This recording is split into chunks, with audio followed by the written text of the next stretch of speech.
Hello and welcome to Dragonboat Dynasty, a podcast where I share my experiences in building, coaching, and scaling a Dragonboat team. My name is Sean, and I'm the outgoing head coach of Argo Naga Dragonboat team with over 100 active members based in Malaysia.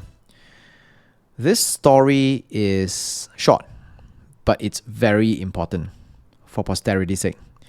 And I hope that the next coach who takes over this team can listen to this episode and maybe be able to solve the problem that I was not able to during my years in the team. In 2018, we had a race in Johor Bahru, and I was steering a boat A. And there was a 500-meter race. In one of the heats, we were actually up against a team from Hong Kong. All of them were maybe from 45 to 55, some even 60. And throughout the entire first half of the race set, they were slightly behind us. They were right next to us, on the lane right next to us. So let's say if we are lane 2, they're lane 3, which is on the right side. They were maybe just keeping themselves, they're constantly stuck like 1 or 2 rows behind us. We were very excited at the time because we thought, we were able to compete with a Hong Kong team, an international team. So we just kept going, kept giving all the motivational calls that, screaming and yelling strategies, motivating each other to give more power. Hopefully we're able to win them or something like that, or get first place, because at that point we were first place halfway through the race. So the entire time, while we were screaming at each other and motivating and everything, the Hong Kong paddlers were quiet. They were silent. They were just, I could hear them talking to each other, like conversing with each other. It's like they were having tea. And I caught one of them say, not yet, in Cantonese. Initially, I didn't know what was that. What were they doing the whole time? Were they just there to have a chill paddle or something? What was the strategy like? So after reaching the third quarter of the race distance, one of them said, now, in Cantonese, and they sped off. They just overtook us and they went, and by the end of the heat, they were at least half a boat in front of us. Only after the race set, because during the whole time I was very curious what happened, what were they doing, what was their strategy. I was observing them half the time. Only after the race set did I realize what they were doing the entire time. So, during the race, there was a crosswind that was coming from the left side of the race lanes. And this crosswind only happened maybe on the first half, because on the second half, the race lane will narrow down, and then there will be a wall on the side. So the wall there are trees on top of this walled area.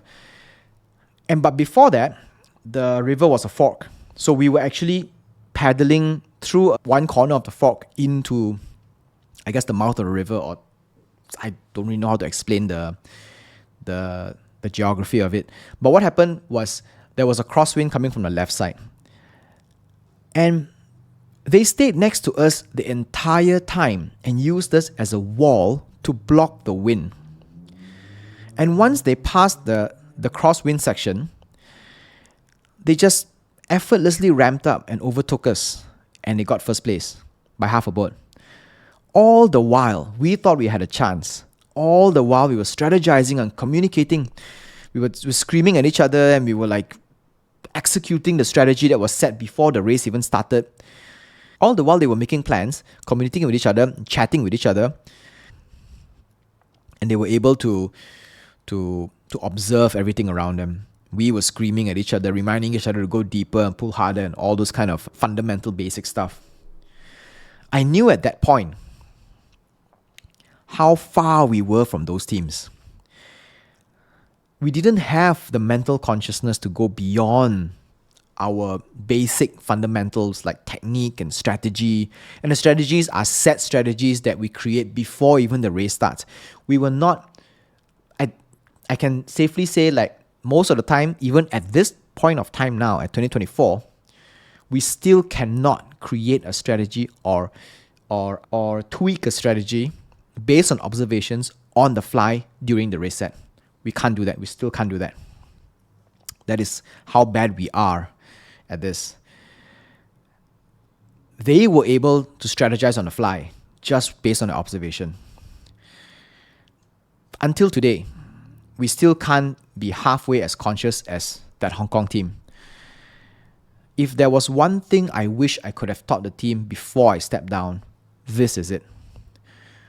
If I can't do that by the time I pass the mantle to someone else, this will be one of, I guess, the greatest regrets that I can have throughout my entire few years in the team, and I can't teach this to the team.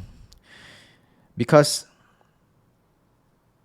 I always ask myself, right, how beautiful it must be to be able to paddle in the same boat alongside people with disability. How beautiful it must be to be able to watch an Argo Naga boat paddle and strategize based on observation with this level of ability.